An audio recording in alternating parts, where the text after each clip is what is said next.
Hello, I'm Sheryl McCarthy of the City University of New York. Welcome to One to One. Each week, we address issues of timely and timeless concern with newsmakers and the journalists who report on them, with artists, writers, scientists, educators, social scientists, and government leaders. We meet each one-to-one. What images come to mind when thinking about the city? Crowded, rushed, buildings and people stacked together like Pringles? Well, it's not to the City Parks Foundation and the young people it serves. I'm delighted to welcome Claudia DeMegret, Director of Education of the 20-year-old nonprofit. We'll learn about the programs that enrich the lives of hundreds of children and adults each year.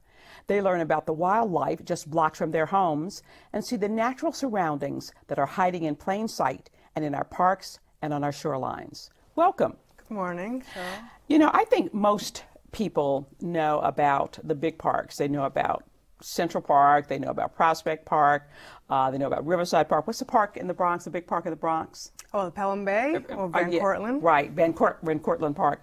But there are really 700, more than 700 public parks in the city.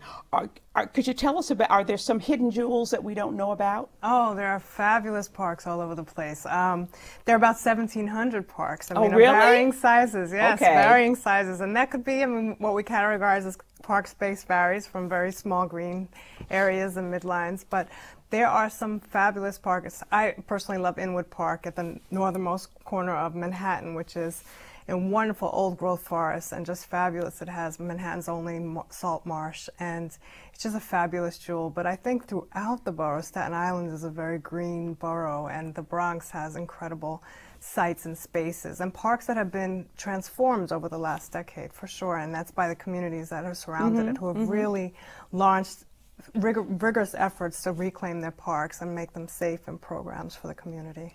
Now, people tend to know about the Central Park Conservancy, which was started during the fiscal crisis in the 70s to, get private people to come in and provide money to keep the parks up. But I don't think people know about your organization. So tell me something about it and when it was founded and what it does. Well, as you said, we're reaching our 20th year, and the City Parks Foundation, which is a private nonprofit organization that partners with the Parks Department, operates in the 5 boroughs. And we do programming in the arts and sports and education. And we also work with communities in terms of really building that infrastructure and helping people become involved with their parks, seeing parks as major areas of space and democratic space that should be shared. So we have really built up an incredible array of programming that we feel responds to each community. So programs are very different in each borough, in each site, and we're really looking for areas where we want to insert some private funding and also make the public work better. Right. Do you have any idea what the total budget is per year? I know you work with the education arm. Well, that we're going through a process, but we're almost about a $10 million organization. Okay. In terms of the yearly budget? Yes. And where does this money come from? A variety of sources. We do a lot of corporate money and foundation grants and some government resources as well. It's a diversity of funding. So is some of the money from the city, actually, or? It would be from different government sources. That would either be state and some federal monies as well. What were some of the initial programs? Well, some that Central Park Summer Stage, which is, incredible, and it's known worldwide and has brought world music to audiences throughout the whole city. And that's actually a program that we replicated in other boroughs and the other areas. So in Jamaica, in Springfield, Queens, for instance, and Far Rockaway, we try to bring these wonderful, enriching programs to other places in the city, not just centralize it in Manhattan. I confess I've never been to Summer Stage. You haven't? Are the concerts free, or do you pay for them, or what? No, they are free. They're absolutely free. We do ask for a donation, but it's free and open to and it meets everybody's interests, and it's very eclectic. So this is the 20th year, and we're going to have an incredible lineup, I'm sure. Some of the other things is we operate the Swedish Cottage Marionette Theater in Central Park, and that is as a marionette theater, and we also have the Puppet Mobile that goes around to different parks throughout the city, serving children in a lot of areas, children that don't necessarily have opportunities to see the arts in their neighborhood. Now, I've been to parks all over the world, and I have to say that I think Central Park is the most beautiful of any park that I've seen anywhere. I mean, France or anywhere. Mm-hmm. Now, you talked about the Marionette Theater, which I've obviously seen. Now, there's also, is it called the Creamery or the Buttery, or it's, I guess it was formal. Oh, operated by Central Park. The dairy, or? I'm blanking on it because I'm not that familiar with it right now, but yes. I was just sort of wondering what the origins of that, probably pretty obvious. How did your previous work, how did you come to the City Parks Foundation? Well, I've done a lot of work around community education, and I worked with young people. I ran an AmeriCorps program early on, and through the AmeriCorps program, I did all types of educational programs, but also community improvement projects, working with young people in communities. And then I moved on to working at an organization where I did a lot actually around adult education and workforce development. My professional evolution has, it's very circuitous, it's not very direct, but I think that I've always looked for different ways and mediums in which to educate people, but also to facilitate change, to help people transform their lives and participate in lifelong learning processes. Mm-hmm. So I've sought different ways that will really engage people and ignite their love of learning, but also help them change their lives for the better. Did you, did experiences that you had at your previous jobs sort of lead to programs that you developed with the City Parks Foundation? Well, absolutely, because I've worked in, with all different communities, but also in particular low-income communities and people that are struggling and really trying to improve their lives. But I really, in terms of looking at outdoor spaces and the parks and how vital they are to people, especially as they're really they're in survival mode, really bringing people outdoors for their health, for their mental well-being, for just learning opportunities. So everything has informed what I've done, and it's been a very interesting evolution, I have to say. It's interesting when you talk about bringing all income levels into the parks to enjoy them, because I remember reading about the history of Central Park, which was really, in the early days, was sort of meant as a place where the really wealthy people could drive their carriages. There's that carriage route. It was really meant for the wealthy to come out, and then you had all of these, but ordinary New Yorkers would not be deterred from using the park, right. And that's a wonderful thing. Well, it had dual purposes, right? So the people in the tenements had some place to be. That was definitely also part of it. They didn't really want to interact with them. The wealthy didn't want to interact, but they needed an outlet. They knew they needed an outlet. Right. And now if you go to communities like Sunset Park, is the park that is where I live. It's incredible. You'll see elderly Chinese practicing Tai Chi, you have Mexican families, you have an incredible amount of activity going on, and I think you don't really realize how vital it is until you're actually involved in it. Right. And my husband and I were over in Italy over the summer, and just looking at we were looking at the parks in both, I guess, Rome and in Florence, which I don't seem to be tended very well because the grass is all brown and parched, and there's a lot of dirt patches. You see people, sitting in these little best pocket parks, and there's no grass. So I don't know what's happening in Italy. Maybe they just don't have the money to maintain the parks, but it didn't look good. New York looked good, very good. Our parks in comparison. Well, I think this has been a wonderful era for parks in New York City. There's definitely been a commitment to restoring parks and expanding these opportunities throughout the city. So how many girls each year actually participate in Green Girls? Between 26 and 30 girls participate each year. And I think you told me before the show started that it was geared towards a certain group of girls. We're young women of color, and we were focused on different target neighborhoods. So we did it for many years in East Harlem, but we drew girls from the Bronx, and now we've done it in sort of girls from Bushwick and Williamsburg and East New York that we worked with last year. Because it was felt that they didn't have exposure to this kind of nature experience? We wanted to increase the number of young women of color in the sciences that are represented in the sciences, because the numbers are dismally low. Okay. Learning Gardens is another program. Tell us about that. Learning Gardens is a wonderful program that we've developed where we adopted abandoned garden sites. So garden sites that would technically green thumb or park sites, but that were no longer active. And we rehabilitated them and we programmed them. We work with schools in the surrounding neighborhoods. We train the teachers. We teach lessons all year long inside the classroom and outside in the garden.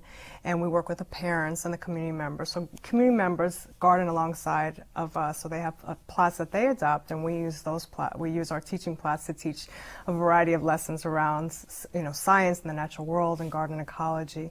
And there's a lot of intergenerational learning and a lot that's happening in neighborhoods where the communities are in transition or they're changing. So it's very multi-ethnic and multi-racial. It's a wonderful experience. Now, I remember there used to be, community gardens used to be a big thing. But you don't see them the way you used to. Maybe it's because on every vacant lot there's a high-rise apartment building or, commercial building going up. But they're still there, obviously, or some are still there. Oh yeah, I think that there are a large group of people, and people are becoming more interested in urban farming and gardening as well, and also growing their food because of the high cost of food and food security issues. So we've seen a real transformation of the interest. But also as we green the spaces and improve the neighborhoods, it changes the fabric of the neighborhood. Right, it becomes more appealing to a different population. We're going to take a short break. We'll be back with more with Claudia DeMegret, Director of Education of the City Parks Foundation, in just a moment. Horseradish. Is that for horses? Remember me, Mr. Lobster? From last Tuesday? Banana. Banana. Banana. Here comes the rain. We need a hat. And why do we need a hat? Say John. That's right. When you talk with your child, you build vocabulary, and learning starts long before school does. For more tips, go to bornlearning.org. Say, are you worried about H1N1? Swine flu. Well, CUNY says protect yourself from hidden horrors. Here's how. After touching public surfaces, don't touch your eyes, nose, or mouth. Flu is also spread when infected people cough at you. Sneeze into a tissue, never your bare hands. Or use your elbow. Wash often with soap and water. Or use an alcohol-based hand cleanser. There are two kinds of flu shots this season. Consult your doctor or healthcare provider on the regular and H1N1 vaccinations. Most importantly, if you feel sick and have fever, stay home. Yes, a little caution goes a long way. For more information, visit our website, cuny.edu, and click on H1N1 Update.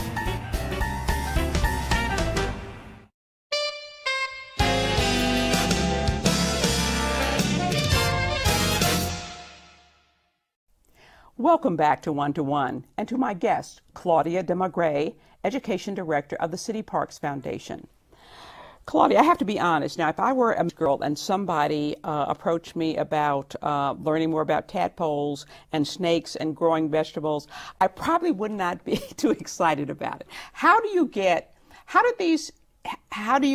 girls interested in these things? Is it individual teachers, science teachers in individual schools who say, I'd like to have a program for my kids, and they approach you, or do you approach them? How does that happen? Well, we've actually, we frame it in other terms. I never quite tell them that they're going to be playing with tadpoles or learning about damselflies. Really, every day is a different experience. So I tell the girls, if you don't like one day, the next day is different. We'll learn about herbal cosmetics, because that's something that a lot of them, not all of them, are interested in, but that's also about their health and well-being. We take them canoeing down the Bronx River, so they learn about how the Bronx River was restored. Where they've actually introduced, or we have species that haven't been seen in 20 or 30 years in the Bronx River. So through the different experience, and it's not just banging it over the head, but for very engaging, fun experiences where they're really challenged to think and to analyze what they're seeing and what they're doing. So these are active learning experiences. So do you approach principals, or do you approach teachers, or do teachers approach you? It's happened very organically. So we have other programs that focus on, school year programs that focus on urban ecology or the urban forest, for instance, where we've culled from those groups. And they're not necessarily girls that would self-select for this. So as I said, is we give them some information, but not all information. Sometimes parents force them, or they've had so much fun in our other school year programs that they get excited about it. because they're not even aware that it's science. They're not even aware that they're learning. It's only afterwards, when we're going through the process of really analyzing what was done, do they start to make those connections to academic content. There's been a lot more development of the shoreline in New York City. Does that mean that New Yorkers have more or less access to the shoreline? I think access is increasing all the time, and we have 700 miles of coastline. We are completely disconnected. I use myself as an example that I grew up in Coney Island. I grew up with a school that was less than a half a block from the water, and I never, in any of my experiences, got down to the water. Got down to the water, really understood my role as a steward, and really understood how vital it was to my health, to my well-being, understood it academically. And so I think more and more we're starting to build access, and that's, in terms of recreation, education, even just increasing employment opportunities. Right. So I think it's very exciting what's happening, and there's an emphasis this year. My husband used to joke that, New Yorkers don't need to they don't need to have access to the shoreline because they'll all get down and they'll be drowning. But you really don't hear about that. I mean, you hear about Coney Island, really out on the ocean, but not along, say, like, we've got access to the Hudson River so much more so than we used to have. Right. But I like to use an example of Far Rockaway. I work with schools that are less than 1 block from the water, and those children do not use that. They're never taught about the water. They don't go out to explore. And why not? Why are we so fearful of it? I think it's sort of a tragic, it's a lost opportunity for really exciting learners. Right. And you have a program called the Coastal Classroom. Yes, it's a coastal classroom which we started on the Queens waterfront. And Queens waterfront was an area that we're in the process of creating a greenway, and we've restored and worked with the community to restore the parks along the Queens waterfront. And using a beach, an open access beach, we teach a variety of lessons around the marine ecology. And it's not only young people. I mean, we work with families, we work with elderly, we work with adults, the entire community. And that's a program that we've now started to do in Kaiser Park and Coney Island, which is also very exciting because there's a ton of interest. Now, you also have a program that involves tennis. Yes. Well, City Parks Foundation also runs a host of free sports programs in the spring and the summer.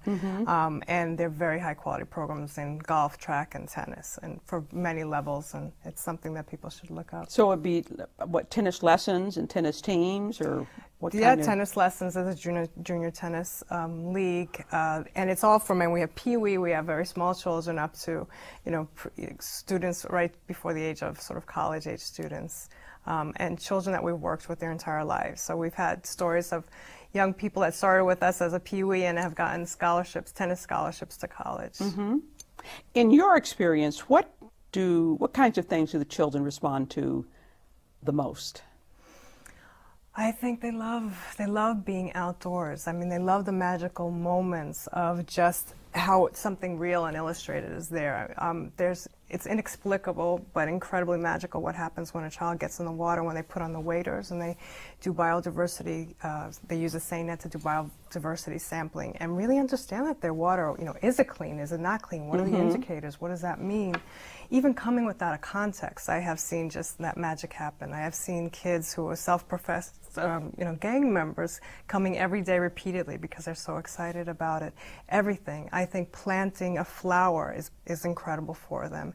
And it's a different connection that they don't have. Tactile, because they're touching, they're feeling, they're just using their senses in a different way. And if you're stuck in a small classroom, in a crowded school, and we have incredible teachers all over the place, but it really is a very different way of learning. And we have so many learners that have different needs, special needs. We all have special needs, but we're finding that it's increasing at an incredible rate. So the children that can't sit still in the classroom, it's very calm in the forest. And we have urban forests in New York City, an incredible amount, and it's peaceful and it's therapeutic. And it's not fluff. This is the way we're going to be talking about the life cycle. What better way to examine it, to observe it firsthand? And the lessons, some of them are out in the parks and some of them are in the classrooms, right? Right, because we're really looking at fleshing out multi-session programs, long-term experiences. And so when, we do have to deal with the cold weather in New York City, we go inside the classroom and we connect those outdoor experiences. So we ignite their interests, we bring them out, we get them excited, we do teacher training, and then during the cold weather months, we're in the classroom. Do you see New York City youngsters becoming more ecologically aware? Absolutely, I do see it, and I see incredible examples of children who participated in programs like Green Girls, going on to university careers in natural resources, and really changing not only the academic and professional prospects, but how we live, and that's really essential to this. You also have initiated programs that would not appear on the surface to be park related, that involve technology and making videos. Right. Well, we are a parks organization, so we support programming in park sites, and so we do a variety of programs in recreation centers.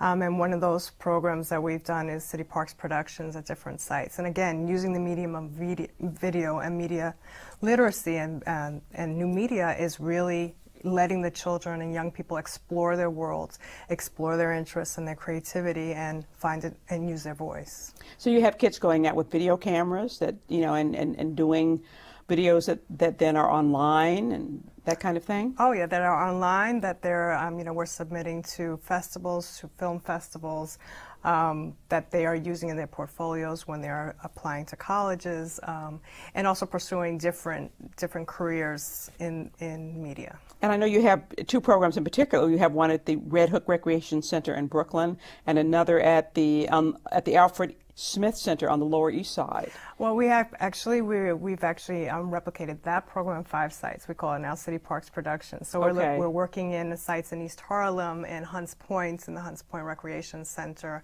and Red Hook. So these are communities where we felt that kids really need to have more access and really engage in something that's really challenging intellectually and stimulating as well.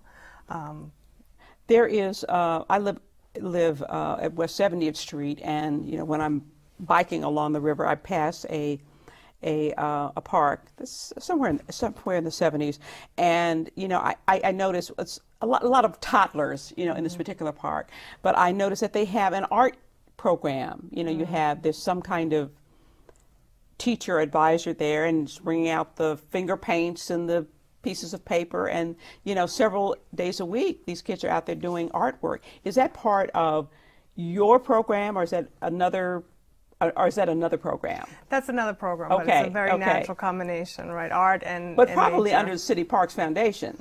There are other parks organizations that are doing phenomenal work. So, it's just wonderful to see what our colleagues are doing in different parks as well. And what's happened as well is as communities have become engaged and active and become more active, they've raised private funding for their own parks and then can hire their own staff. So that's where a lot of sort of the private and public combination can flourish. Now that money is tight for everybody, are your supporters still coming to your aid, or have you seen a drop-off in funding?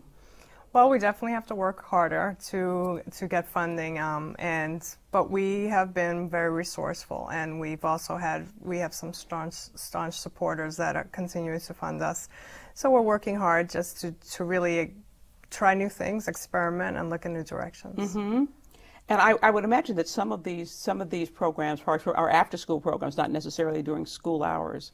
Might be after school or on weekends. Well, we call it out of school hours because we do a lot of programming in the summer, weekends, and during the times where young people are out of school, but also where families and older people are interested in participating in programs. Have you had a favorite teaching moment? Oh my goodness, I've had so many favorite teaching moments that it's, I actually just asked my staff to come up with it, because I said sometimes you look around and we hear of a lot of negative things, the daunting things, but there are so many wonderful moments of when that light bulbs go on and kids realize this is the best time that I've ever had in my life, or this is the most wonderful thing. I've never been to a forest. There are countless examples. Right. Are you hoping to expand, and if so, how? Oh, we are going to expand. I mean, we definitely believe that this should be in every school, and that every teacher should understand the magic of learning outdoors in parks and natural areas. So we're in a mode of just expansion, and either sites and also numbers. We're out of time, but I want to thank Claudia DeMegret, Education Director of the City Parks Foundation, for joining us. If you'd like more information, why not go to their website, cityparksfoundation.org. For the City University and One to One, I'm Sheryl McCarthy.